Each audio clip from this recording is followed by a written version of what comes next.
Good morning student. આગળના લેક્ચરમાં છેલ્લે આપણે જ્યારે જોયું હતું આપણે તમારું જે આંતરરાષ્ટ્રીય વ્યાપારનું અર્થતંત્ર છે એ સબ્જેક્ટની અંદર આપણે બીજો યુનિટ આંતરરાષ્ટ્રીય વ્યાપારનું લગતું જે ચેપ્ટર છે ચાલુ છે એની અંદર આપણે જે આંતરરાષ્ટ્રીય વ્યાપારના જે સિદ્ધાંતો છે એ સિદ્ધાંતોમાં પહેલો સિદ્ધાંત જોયો તો વેપારીકરણનો સિદ્ધાંત, બીજો હતો નિરપેક્ષ ખર્ચ લાભનો સિદ્ધાંત, ત્રીજો હતો સાપેક્ષ કે તુલનાત્મક ખર્ચ લાભનો સિદ્ધાંત. એ જોયા 3 સિદ્ધાંતના ચોથો સિદ્ધાંત જે જોવાનો હતો એ હતો પારસ્પરિક માંગનો સિદ્ધાંત. એની અંદર આગળ જેની સિદ્ધાંતિક રજૂઆત છે એ જોયેલું છે અને એનું જે ધારણાઓ છે હવે એ જોવાની છે એની વ્યાખ્યા છે એ જોવાની છે. આગળ જે પારસ્પરિક માંગનું જે સાપેક્ષ ખર્ચ લાભનો સિદ્ધાંત છે અને નિરપેક્ષ ખર્ચ લાભનો સિદ્ધાંત છે કોણે આપેલા છે તો કે નિરપેક્ષ ખર્ચ લાભનો સિદ્ધાંત છે એડમ સ્મિથે આપેલો છે અને જે સાપેક્ષ ખર્ચ લાભનો સિદ્ધાંત છે એ આપેલો છે ડેવિડ રિકાર્ડોએ. અને આ જે પારસ્પરિક માંગનો જે સિદ્ધાંત છે એ કોણે આપેલો છે કે પ્રોફેસર જે.એસ. મિલ્સે. બરાબર, તો હવે જોઈએ પારસ્પરિક માંગનો જે સિદ્ધાંત છે એની જે વ્યાખ્યા શું કીધેલી છે એની વ્યાખ્યા જોવાની છે. આજે જોઈએ એની ધારણાઓ જોઈએ ને એની જેની સમજૂતી છે એક ઉદાહરણ દ્વારા આપેલી છે એ જોશું. વ્યાખ્યા છે, પેલી વ્યાખ્યા જે આપેલી છે, વ્યાપાર કરતા બંને દેશો પોતપોતાની વસ્તુના સંદર્ભમાં એકબીજાની વસ્તુ માટેનું માંગનું પ્રમાણ અને તેની મૂલ્ય સાપેક્ષતાના આધારે વ્યાપારની શરત નક્કી થાય છે. કે વ્યાપાર કરતા જે બંને દેશો છે એ શું કરશે કે પોતપોતાની વસ્તુ મુજબ એની પાસે જે વસ્તુ છે એ વસ્તુ મુજબ એના સંદર્ભમાં શું કરશે તો એકબીજાની વસ્તુની જે માટેનું માંગ છે કેટલી રહેશે. ભારતની અંદર એ બીજા દેશમાંથી જે વસ્તુને આયાત કરે છે તો એની માંગ કેટલી રહેશે ભારતની અંદર, અથવા તો ભારત છે બીજા દેશની અંદર કોઈ પણ પ્રકારની નિકાસ કરે છે તો એનું માંગનું પ્રમાણ કેવું રહેશે અને એની મૂલ્ય સાપેક્ષતા છે એ કયા રહેશે, કઈ રીતે રહેશે, તો એના આધારે જે શરતો છે એ નક્કી થાય છે. અને વ્યાપારના લાભની વહેંચણી થાય છે કે વ્યાપાર જે પણ પ્રકારે કરવામાં આવે છે એનો જે પણ લાભ મળે છે એની વહેંચણી કરવામાં આવતી હોય છે. એટલે એકબીજાના જે દેશો છે એકબીજાની વસ્તુ માટેનું માંગનું પ્રમાણ અને માંગની જે મૂલ્ય સાપેક્ષતા છે એ નક્કી કરતા હોય છે. પારસ્પરિક માંગ એટલે જે આ વ્યાખ્યા છે ટીક કરેલી છે એ કદાચ પૂછાય તો એની અંદર એ જ લખવાની. પારસ્પરિક માંગ એટલે વ્યાપાર કરતા બે દેશો પોતપોતાની વસ્તુના સંદર્ભમાં એકબીજાની વસ્તુ માટેની માંગનું પ્રમાણ અને માંગની મૂલ્ય સાપેક્ષતા. કે આ પારસ્પરિક માંગ એટલે વ્યાપાર કરતા બે દેશો છે એ પોતપોતાની વસ્તુના સંદર્ભમાં પોતાની વસ્તુની માંગનું પ્રમાણ કેટલું છે અને એની મૂલ્ય સાપેક્ષતા કેટલી છે એ જોતા હોય છે. ઉપરોક્ત વ્યાખ્યામાં બતાવવામાં આવ્યું છે કે કિંમત નક્કી કરવામાં એક દેશની વસ્તુની માંગ અને મૂલ્ય સાપેક્ષતા અને બીજા દેશમાં વસ્તુની માંગ અને મૂલ્ય સાપેક્ષતાના આધારે મહત્તમ કિંમત અને લઘુત્તમ કિંમત વચ્ચે વસ્તુની કિંમત બજારમાં નક્કી થાય છે. કે વ્યાખ્યામાં જે જણાવેલું આવ્યું છે એમાં શું નક્કી કરેલું છે કીધેલું છે તો કે કિંમત નક્કી કરવામાં આવે કે વસ્તુની જે કિંમત છે એ વસ્તુની માંગ અને એની મૂલ્ય સાપેક્ષતાના આધારે એક દેશની વસ્તુ છે, ભારતની વસ્તુ છે, બીજા દેશની અંદર જાય છે તો ત્યાં એની માંગ, એની વસ્તુની માંગ કેટલી છે અને મૂલ્ય સાપેક્ષતા કેટલી છે એના આધારે મહત્તમ કિંમત નક્કી કરવામાં આવે અને એ જોવામાં આવશે. પછી નક્કી કરવામાં આવશે લઘુત્તમ કિંમત અને એ બંને વચ્ચે છે લઘુત્તમ કિંમત અને મહત્તમ કિંમત છે એના વચ્ચેની કિંમત નક્કી કરવામાં આવશે કે જે બજાર કિંમત નક્કી થાય છે. એટલે એના કારણોમાં એને એ પણ જોવાનું કે માંગ કેટલી છે અને મૂલ્ય સાપેક્ષતા કેટલી છે પછી એ કિંમત નક્કી કરશે. અને કિંમતમાં બી પહેલાં શું નક્કી કરશે તો કે મહત્તમ કિંમત નક્કી કરશે ને લઘુત્તમ કિંમત, અને એ બંને વચ્ચે જે કિંમત આવશે એ કિંમતને બજાર કિંમત તરીકે રાખશે. અને તે કિંમતના આધારે લાભની વહેંચણી થાય છે કે જે કિંમત નક્કી કરેલી છે તો એના આધારે લાભની વહેંચણી કે જેટલો પણ લાભ થશે એ લાભની વહેંચણી કરશે. વસ્તુ ઉત્પાદન કરવા પાછળ થતો ખર્ચ, મહત્તમ ખર્ચ અને ન્યૂનતમ ખર્ચ વચ્ચે કિંમત નક્કી થાય છે. કે વસ્તુ જે ઉત્પાદન કરે છે તો એની પાછળ કેટલો ખર્ચ થાય છે, વધારેમાં વધારે કેટલો ખર્ચ થયો છે, ઓછામાં ઓછો કેટલો ખર્ચ થાય છે, એના વચ્ચેની જે કિંમત છે નક્કી થાય છે. એટલે ખર્ચ અને કિંમત બંને વચ્ચે નક્કી કરવામાં આવે કે વધારે કેટલી કિંમત ખર્ચો આવેલો છે, ઓછો ખર્ચો કેટલો આવેલો છે અને વચ્ચેની બંનેની કિંમત છે એ બજાર કિંમત પણ એ રીતે જ નક્કી કરવામાં આવશે. પ્રોફેસર જે.એસ. મિલ્સ એવા અર્થશાસ્ત્રી હતા કે જેણે આંતરરાષ્ટ્રીય વ્યાપારના સિદ્ધાંતમાં માંગના સંદર્ભમાં રજૂઆત કરેલી છે. કે આંતરરાષ્ટ્રીય વ્યાપાર છે એની અંદર જે માંગનો સિદ્ધાંત છે એની અંદર જે પ્રોફેસર જે.એસ. મિલ્સ છે એણે રજૂઆત કરેલી હતી. તેમની પહેલાં બધા જ અર્થશાસ્ત્રીઓ માંગના પરિબળને ઉપેક્ષા કરીને માત્ર પુરવઠાના પરિબળને મહત્વ આપેલું છે. કે આગળ જેટલા બી જે સિદ્ધાંતો આપેલા છે વેપારીકરણનો જે સાપેક્ષ નિરપેક્ષ ખર્ચ લાભનો સિદ્ધાંત છે એ બધાની અંદર જે માંગના પરિબળને કોઈ પણ પ્રકારનું મહત્વ આપવામાં આવેલું હતું કે માંગને જ જોવામાં આવેલી છે નહીં. વધારે પડતું ધ્યાન કોના ઉપર આવેલું છે પુરવઠાના જે પરિબળો છે એના ઉપર ધ્યાન આપેલું છે અને એના આધારે જે કિંમત છે નક્કી કરેલી હોય છે. આ રજૂઆતમાં ધ્યાન ખેંચે તેવી 3 બાબતો છે કે આ સિદ્ધાંત છે પારસ્પરિક માંગનો સિદ્ધાંત. એની અંદર 3 એવી બાબતો છે. પહેલી છે વ્યાપારની શરતો સમતુલાની સ્થિતિ અને મહત્તમ લઘુત્તમ ઉત્પાદન ખર્ચની વચ્ચે થશે. વ્યાપારની જે શરતો છે એ કેવી સ્થિતિમાં થવી જોઈએ? તો કે સમતુલ સ્થિતિની અંદર મહત્તમ કિંમત, લઘુત્તમ ખર્ચની વચ્ચે થશે કે જેથી કરીને સમતુલા છે એ બંને અંદર જળવાઈ રહે. એ સમતુલા ધ્યાનમાં રાખવાની છે. બીજું છે વિનિમયનું પ્રમાણ અને શરત બંને દેશોની વસ્તુઓ માટેની માંગ અને તેની મૂલ્ય સાપેક્ષતાના આધારે નક્કી થાય છે. કે વિનિમયનું જે પ્રમાણ નક્કી થાય છે કોના આધારે નક્કી થશે? તો કે બંને દેશની જે વસ્તુ માટેની માંગ છે એના આધારે અને એની જે મૂલ્ય સાપેક્ષતા એના આધારે એનું જે વિનિમયનું પ્રમાણ છે કે એને લગતી જે શરતો છે એ નક્કી કરવામાં આવશે. તે પારસ્પરિક માંગ અને પારસ્પરિક મૂલ્ય સાપેક્ષતાના આધારે નક્કી થશે કે પારસ્પરિક માંગ કેટલી છે અને મૂલ્ય સાપેક્ષતા કેટલી છે એના આધારે નક્કી કરવામાં આવશે. ત્રીજું છે સમતુલાની સ્થિતિએ આયાત નિકાસ સરખા થશે. સમતુલાની જે સ્થિતિ છે તો એના કારણે જે આયાત નિકાસ કેવા થવા જોઈએ? સરખા થવા જોઈએ. એટલે પેલું શું જોવાનું છે કે લઘુત્તમ ખર્ચ અને મહત્તમ ખર્ચની વચ્ચેની સ્થિતિ રાખવાની, વચ્ચેની જે કિંમત છે એ ધ્યાનમાં રાખવાની. બીજું છે વિનિમયનું પ્રમાણ જે શરતો છે એ પણ આધાર રાખવાની, તો કે માંગ અને તેની મૂલ્ય સાપેક્ષતા છે એના આધારે નક્કી કરવાની. અને ત્રીજું છે સમતુલાની સ્થિતિ છે કોની અંદર રાખવાની? તો કે આયાત નિકાસ છે બંનેની અંદર સમતુલા રહેવી જોઈએ. આયાત પણ એટલી થવી જોઈએ અને નિકાસ છે જે તે વસ્તુ છે તો એની નિકાસ પણ એટલા પ્રમાણમાં જ થવી જોઈએ. આ સિદ્ધાંત પ્રમાણે કિંમત નક્કી કરવામાં ઉદાહરણ પ્રમાણે ભારતમાં રબરની માંગ અને તેની મૂલ્ય સાપેક્ષતા અને મલેશિયામાં કાપડની માંગ અને તેની મૂલ્ય સાપેક્ષતાના આધારે મહત્તમ અને લઘુત્તમ કિંમત નક્કી થાય છે. કે આ સિદ્ધાંતમાં જે ઉદાહરણ આપેલું છે ને પછીનો ટોપિક અને પછી છે જે ઉદાહરણ આપેલું છે એની અંદર ભારતમાં રબરની જે માંગ છે કેમ કે મલેશિયામાંથી રબર નિકાસ આયાત કરવામાં આવે છે એટલે ભારતમાં રબરની માંગ અને એની મૂલ્ય સાપેક્ષતા નક્કી કરવામાં આવેલી છે. જ્યારે મલેશિયામાં કાપડની માંગ અને એની મૂલ્ય સાપેક્ષતા છે એ નક્કી કરવામાં આવેલી છે. તો એના આધારે કોને આધારે નક્કી કરેલું છે? તો કે મહત્તમ અને લઘુત્તમ કિંમત છે એ નક્કી કરેલી છે. આ બાબતની સમજૂતી જે.એસ. મિલે પારસ્પરિક માંગના સંદર્ભમાં આપેલી છે કે આ જે મૂલ્ય સાપેક્ષતા અને માંગના આધારે જે કિંમત નક્કી થાય છે લઘુત્તમ કિંમત અને મહત્તમ કિંમત તો એના માટે જે સંદર્ભમાં છે આ જે મિલ્સે છે પારસ્પરિક માંગનો જે સિદ્ધાંત છે એ સમજાવેલો છે. જ્યારે આ અંગેની અન્ય સમજૂતી એજવર્થ અને માર્શલ દ્વારા કે જે બ્રિટિશ અર્થશાસ્ત્રીઓ હતા તેમણે ઓફર કર્વ એનાલિસિસ દ્વારા રજૂઆત કરેલી છે. કે આના અંગે જે પારસ્પરિક માંગનો સિદ્ધાંત છે એની અંદર અમુક જે બીજી રજૂઆત કરેલી છે એજવર્થ અને માર્શલ દ્વારા પણ કરવામાં આવેલી છે. જે બ્રિટિશ અર્થશાસ્ત્રીઓ હતા એણે ઓફર કર્વ એનાલિસિસ દ્વારા રજૂઆત કરેલી છે કે એને અલગથી જે પોતાનો સિદ્ધાંત છે એના દ્વારા રજૂઆત કરેલી છે.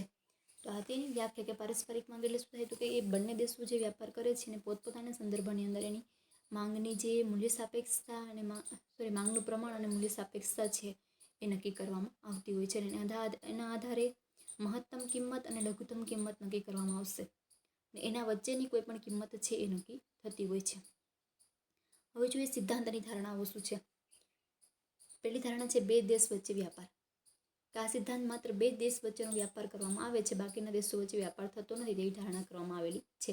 કે આગળના આપણે જેટલા બી સિદ્ધાંત જોયેલા છે એ સિદ્ધાંતની ખાલી રજૂઆત કરવામાં ખાતર કીધેલું. ધારણાઓ કરેલી છે કોના આધારે હોય? તો કે ખાલી સિદ્ધાંતની રજૂઆત કરવા માટે થઈને કરેલી હોય છે. એટલે કે બધામાં બે દેશ છે અને બે વસ્તુઓ છે એનો વ્યાપાર થતો હોય છે એટલે બધા સિદ્ધાંત એમ જ છે. આ સિદ્ધાંત માત્ર બે જ વસ્તુઓનો વ્યાપાર, કોઈ પણ બે જ વસ્તુનો વ્યાપાર થઈ શકે છે, બાકીની વસ્તુનો તુલનાત્મક રીતે વ્યાપાર થતો નથી. માટે જો બે દેશ વચ્ચે જે બે જ વસ્તુનો વ્યાપાર થતો જ તો જ આ સિદ્ધાંતની સમજૂતી આપી શકાય કે બે દેશ વચ્ચે ખાલી બે જ વસ્તુઓની આયાત નિકાસ થતી હોય એના વચ્ચે જ વ્યાપાર થતો હોય તો જ આ જે સિદ્ધાંત છે સમજાવી શકાય. વધારે વસ્તુઓની આયાત નિકાસ કરવાની હોય તો સિદ્ધાંત સમજાવી શકાતો નથી. ત્રીજું છે એક દેશ એક વસ્તુના ઉત્પાદનમાં કાર્યક્ષમતા ધરાવે છે. એક દેશ શું કરે છે? તો કે એક વસ્તુના એનું ઉત્પાદનની જે ક્ષમતા છે એ કેવી છે? વધારે છે. જ્યારે બીજી વસ્તુના અંદર છે એની જે ક્ષમતા છે નીચી ધરાવે છે. આ સિદ્ધાંત સમજાવવા માટે એવી ધારણા કરવામાં આવી છે કે એક દેશ એક જ વસ્તુના ઉત્પાદન કરે છે અને તેમાં વિશિષ્ટીકરણ કરે છે અને તે કાર્યક્ષમતા ધરાવે છે. કે આગળનો જે નિરપેક્ષ ખર્ચ લાભનો સિદ્ધાંત હતો એની અંદર બંને વસ્તુની અંદર જે વિશિષ્ટીકરણ ધરાવતા હતા. પછી સાપેક્ષ ખર્ચનો હતો એની અંદર પણ એક વસ્તુની અંદર. અને આજે પારસ્પરિક માંગનો જે સિદ્ધાંત છે એની અંદર પણ એમ જ છે કે એક જ વસ્તુના ઉત્પાદનમાં જે કાર્યક્ષમતા છે કેવી હોય છે એની વધારે પ્રમાણમાં જોવા મળે છે. એમાં જ વધારે પડતું વિશિષ્ટીકરણ જોવા મળે છે. એક વસ્તુમાં જેનું જે વિશિષ્ટીકરણ છે કાર્યક્ષમતા છે કેવી હોય છે તો કે સાવ નીચી જોવા મળે છે. ચોથું છે વાહન વ્યવહાર ખર્ચ થતો નથી.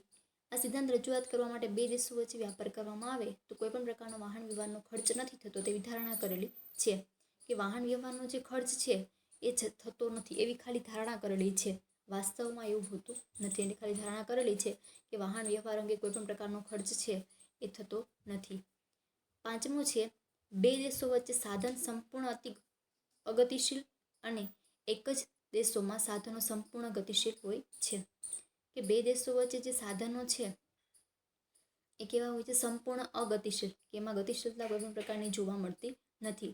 અને એક જ દેશના સાધનો છે એ કેવા હોય છે? સંપૂર્ણ ગતિશીલ, કે બંનેમાં નથી હોતા પણ એકમાં છે એ સંપૂર્ણપણે સાધનો છે ગતિશીલ જોવા મળે છે.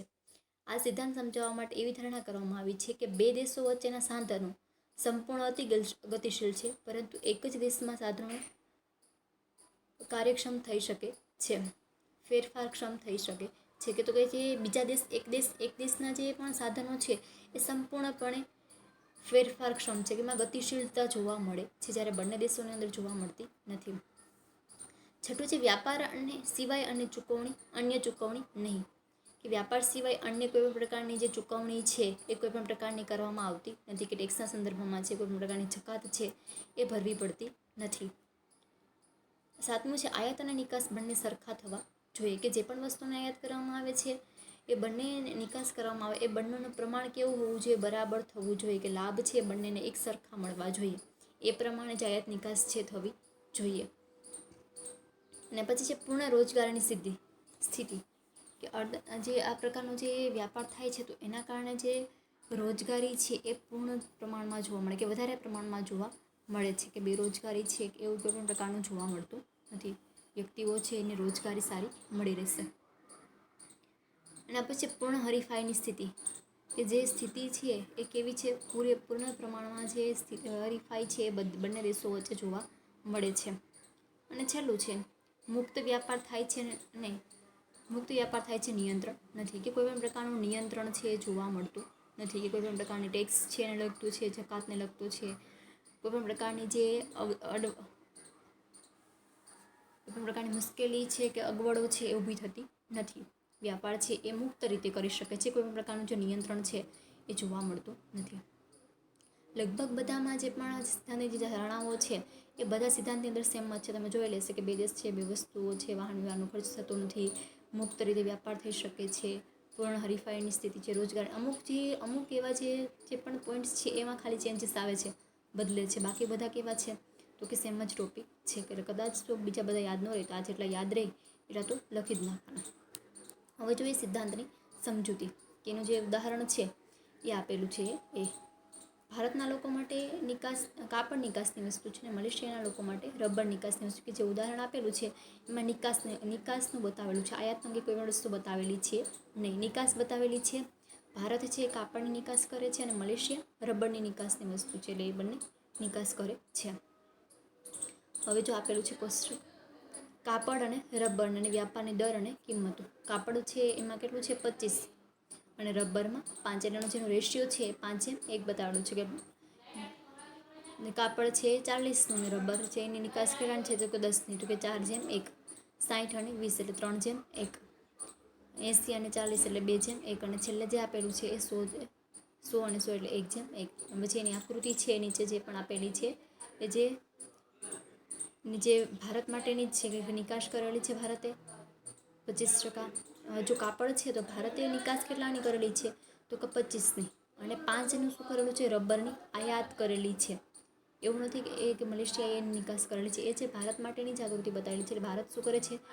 રબરના 5% છે એ આયાત કરે છે અને કાપડ 25% શું કરે છે તો કે નિકાસ કરે છે.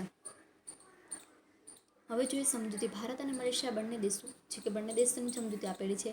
ભારત કાપડમાં વિશિષ્ટીકરણ મેળવે છે અને મલેશિયા રબરમાં વિશિષ્ટીકરણ મેળવે છે. કે ભારત છે એનું કાપડની અંદર વિશિષ્ટીકરણ જોવા મળે છે, જ્યારે મલેશિયા છે એનું રબરની અંદર વિશિષ્ટીકરણ કરે છે. ભારત માટે કાપડ નિકાસની વસ્તુ છે. કે કાપડ આપેલું છે ભારત માટે શું છે તો કે નિકાસ કરવાનું. ભારતની ઉત્પાદનની જે ક્ષમતા છે કાપડની એમાં વધારે છે, એટલે શું કરશે તો કે જેનું જે વધારાનું જે કાપડ છે એની નિકાસ કરશે. એટલે ભારત નિકાસની અંદર કરે, કાપડની અંદર નિકાસની વસ્તુ છે. અને મલેશિયા માટે રબર નિકાસની વસ્તુ છે. મલેશિયા માટે શું છે તો કે રબર છે એ નિકાસની વસ્તુ છે કે એની અંદર નિકાસ કરશે. ભારતના લોકો રબરનો વપરાશ કરવા ઈચ્છે છે કે ભારતના લોકો છે એની પાસે રબર નથી, તો એ રબરનો વપરાશ કરવાની ઈચ્છા ધરાવે છે, તો એને શું કરવું પડે તો કે મલેશિયા પાસેથી આયાત કરવી પડતી હોય છે.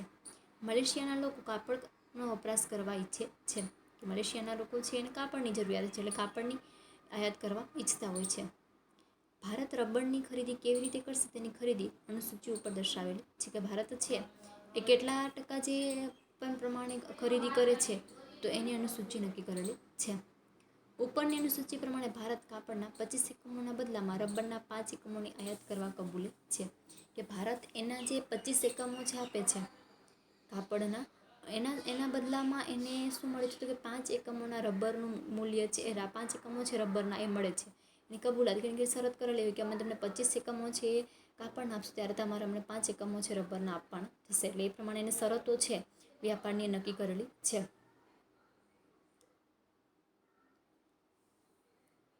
કોઈ એક દેશ પોતાની એક વસ્તુ કેટલા એકમો અને અન્ય દેશોના એકમો માટે આપવાની તૈયારી દર્શાવે છે. કે કોઈ એક દેશ છે એક વસ્તુના બદલામાં એ અન્ય દેશ પાસેથી કેટલી વસ્તુ આપવા તૈયાર થાય છે. કે પોતાની એક એકમ લેવું છે, આયાત કરવી છે, તો એના બદલામાં આપણી વસ્તુ કેટલી આપવી પડે.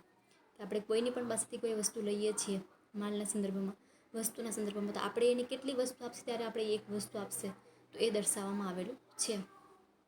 તેને અહીં ઓફર તરીકે ઓળખવામાં આવે છે. કારણ અંદર શું કહેવામાં આવશે, ઓફર તરીકે ઓળખવામાં આવે કે પોતાની ઓફર આપશે એ પ્રમાણે એને 1 યુનિટ કે 1 એકમ છે મળશે.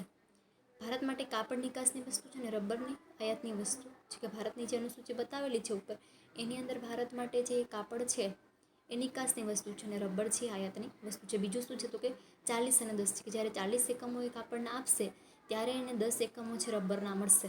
પછી છે 60 છે, તો કે અમુક ટાઈમ એવો થાય છે કે જ્યારે 60 એકમો કાપડના આપશે ત્યારે એને 20% છે, એ 20 એકમો છે રબરના મળતા હોય છે. અને પછી 80, તો જ્યારે 80 આપશે ત્યારે એને 40 મળશે. ભારત કાપડ ઉદ્યોગોમાં વિશિષ્ટીકરણ મેળવ્યું છે અને કારણ કે તેમાં નિરપેક્ષ અથવા તુલનાત્મક ખર્ચ લાભ થાય છે. કે ભારત છે એ કાપડના જે ઉદ્યોગો છે એમાં વિશિષ્ટીકરણ મેળવેલું છે. શા માટે તો કે ભારતની અંદર એને નિરપેક્ષ રીતે અથવા તો સાપેક્ષ રીતે તુલનાત્મક ખર્ચનો જે લાભ છે એ કેવો થાય છે તો કે વધારે પ્રમાણમાં થાય છે. તો એના લીધે એણે કાપડની અંદર વધારે પ્રમાણમાં વિશિષ્ટીકરણ કરેલું છે. ભારતના લોકો રબરની વપરાશ કરવા ઈચ્છે, તેથી ભારત રબરની આયાત કરી શકશે અને સાથે મલેશિયાના લોકો કાપડની વપરાશ કરવા ઈચ્છે છે, આથી ભારત કાપડ નિકાસ કરશે. કે ભારતને છે રબરનો વપરાશ કરવો છે, એટલે શું કરશે તો કે રબરની આયાત કરશે અને સાથે સાથે મલેશિયાના લોકોને જે કાપડની વપરાશ કરવાની ઈચ્છા છે તો એના માટે થઈને શું કરશે તો કે કાપડની જે નિકાસ કરશે. એટલે બંનેના પ્રમાણમાં એની વિશિષ્ટીકરણ મળી રહેશે. કે અમુક એકમો એ પોતાના કાપડના આપશે તો એના બદલામાં એ રબર મેળવશે. તો આ હતું પારસ્પરિક માંગનું સિદ્ધાંત, એની ધારણાઓ અને એનું જે નાનું એવું જે ઉદાહરણ આપેલું છે કે કઈ રીતે ભારત છે નિકાસ કરે છે અને એના બદલામાં એ એકમો મેળવે છે. તો એની જે આકૃતિ છે એ સમજાવેલી છે. એના જે મર્યાદા છે એના પછીના ટોપિકની અંદર, એના પછીના જે નેક્સ્ટ લેક્ચર આવશે એની અંદર જોશું. આજે અત્યાર સુધી